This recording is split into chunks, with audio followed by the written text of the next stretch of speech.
Hello friends, welcome to my channel. जैसा कि आप इस न्यूज़ आर्टिकल में देख सकते हो, कल ही वर्ल्ड हेल्थ ऑर्गेनाइजेशन ने एक इंडियन कंपनी में बनाई गई 4 कफ सिरप्स के यूजेज को लेकर एक वार्निंग इशू की है। तो दोस्तों, इस वीडियो में हम जानेंगे इस पूरे इशू की डिटेल्स एकदम सिंप्लीफाइड तरीके से। लेकिन वीडियो शुरू करने से पहले मैं आपसे पूछूंगा एक सिंपल सा सवाल। आपको बताना है कि वो कौन सी कंट्री है जिसने अपने कॉर्पोरेट टैक्स की पॉलिसी को वापस से स्क्रैप कर दिया है। आपके ऑप्शंस है यूएसए, यूके, फ्रांस या फिर इटली। इस क्वेश्चन का आंसर आप कमेंट कर दीजिए और इसका राइट आंसर हम जानेंगे वीडियो के एंड में।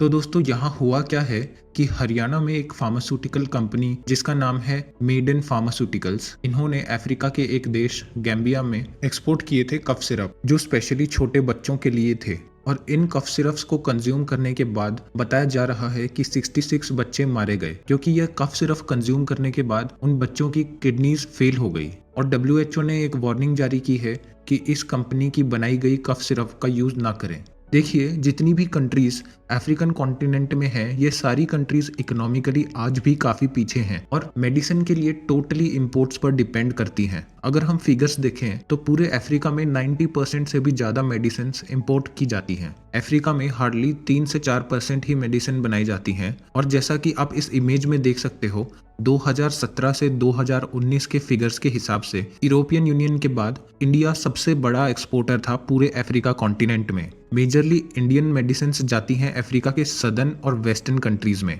अगर हम गैम्बिया की ज्योग्राफिकल लोकेशन देखें तो ये पड़ता है west side of African continent. इस कंट्री का नाम गैम्बिया रखा है क्योंकि इस कंट्री में एक काफी फेमस रिवर बहती है जिसका नाम है गैम्बी रिवर, और इस देश की कैपिटल है बंजुल। यहाँ इतने बड़े स्केल पर मेडिसिन इंपोर्ट करने का एक रीजन है, और वो ये है कि as compare to other countries, India से इनको मेडिसिन मिलती है एकदम अफोर्डेबल प्राइसेस पर। अगर मैं आपको एक एग्जांपल देकर समझाऊं तो जैसे कि आप इस स्क्रीन पर देख सकते हो, इस आर्टिकल में लिखा है कि जो अफ्रीकन कॉन्टिनेंट का सदर्न और वेस्टर्न पार्ट है, इसमें पूरी दुनिया में सबसे ज्यादा HIV पॉजिटिव लोग पाए जाते हैं। और अर्ली 2000 में जब ये बीमारी एकदम पीक पर थी तो यहाँ 1000 लोगों में से सिर्फ एक आदमी ही HIV का ट्रीटमेंट ले सकता था। और ऐसा इसीलिए था कि वेस्टर्न कंट्रीज की बड़ी फार्मास्यूटिकल कंपनीज HIV की मेडिसिन को ऑलमोस्ट 10,000 से 15,000 US डॉलर्स में देती थी। वहीं same medicine Indian pharmaceutical company देती थी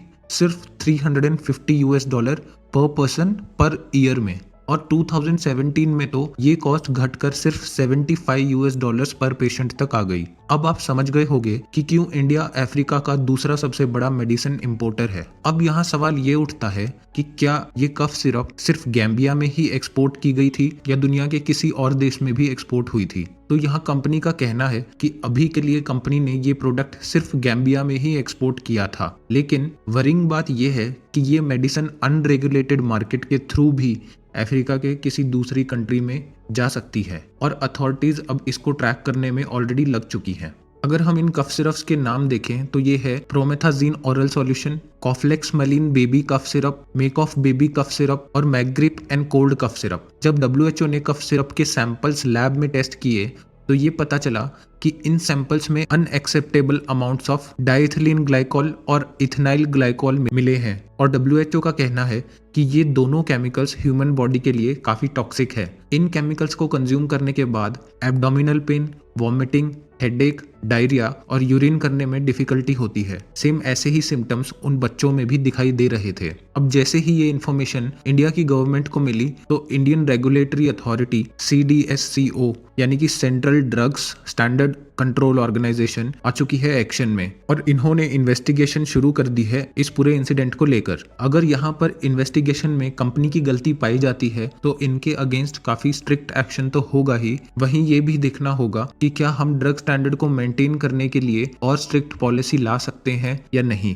अब आप पूछोगे कि क्या इस इंसिडेंट की वजह से इंडियन मेडिसिन के एक्सपोर्ट पर कुछ असर पड़ेगा। तो देखिए, मैं कहूंगा कि बिल्कुल पड़ सकता है, क्योंकि हेल्थ इशू को वैसे ही काफी सीरियसली लिया जाता है और आज के टाइम इंडिया सबसे बड़ा मेडिसिन एक्सपोर्ट करता है नॉर्थ अमेरिका की कंट्रीज को, जैसे कि मैक्सिको, USA और कनाडा। तो शायद इन कंट्रीज की रेगुलेटरी अथॉरिटीज इंडियन कंपनीज पर और स्ट्रिक्ट हो जाएं या ओवरऑल मेडिसिन का ही इंपोर्ट कट कर दें। लेकिन शायद ये असर कुछ टाइम के लिए ही देखने को मिले, क्योंकि आज के टाइम इंडिया एक बड़ा प्लेयर है मेडिसिन मैन्युफैक्चरिंग और एक्सपोर्ट के मामले में। कोविड के टाइम हम सभी ने देखा था कैसे मैत्री मिशन के अंडर इंडिया ने लार्ज स्केल पर वैक्सीन मैन्युफैक्चरिंग की थी और दुनिया के 90 से ज़्यादा देशों को भेजी, जिसमें से 48 कंट्रीज को ह्यूमैनिटेरियन बेसिस पर फ्री ऑफ कॉस्ट सप्लाई करी। तो अब देखना होगा कि इन्वेस्टिगेशन में क्या निकल कर सामने आता है। अब जान लेते हैं हम इस क्वेश्चन का राइट आंसर। तो इस क्वेश्चन का राइट आंसर है ऑप्शन बी, यूनाइटेड किंगडम।